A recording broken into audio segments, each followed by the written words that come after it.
Okay, so you're probably thinking, how is a game where all you do is move a little dude around the screen so unbelievably addictive? From Vampire Survivors to Brotato, the bullet heaven or survivors-like genre has exploded out of nowhere, completely taking over my Steam library and my free time. They found a way to take the most satisfying part of a game, the feeling of becoming an unstoppable god, and turn it into the entire game loop. But now that the dust has settled, and we've all spent way too many hours chasing that next power-up, it makes you wonder, what's next for the genre? Where does it go from here? Before we get ahead of ourselves, we have to talk about why this even works. The magic of a game like Vampire Survivors is its simplicity. It strips away all the complicated stuff. You don't have to aim, you don't have to reload, you just have to survive.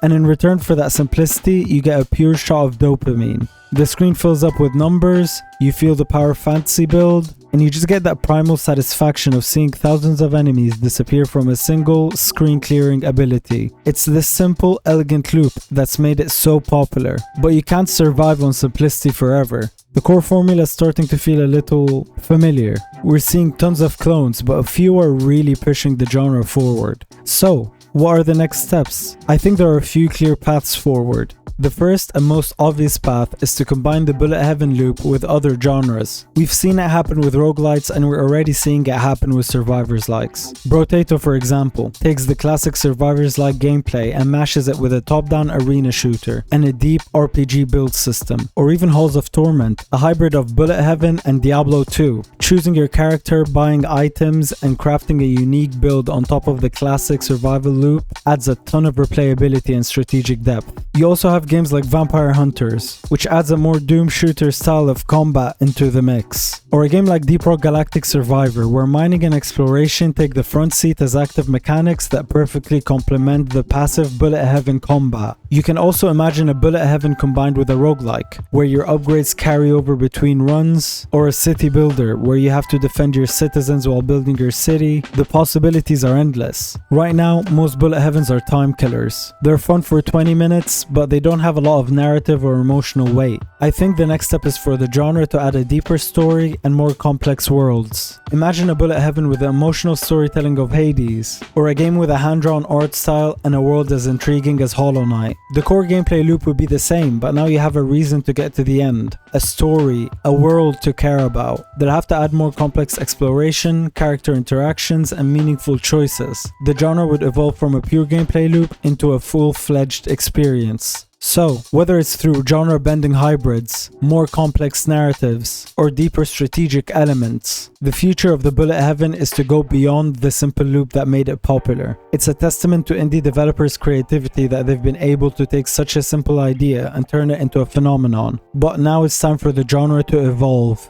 I'm really excited to see what comes next. What do you think? What kind of bullet heaven games would you love to see? Let me know in the comments below. And if you want to see more content about underrated and overlooked indie games, consider subscribing and checking out some of my other videos. Have a good day and stay weird.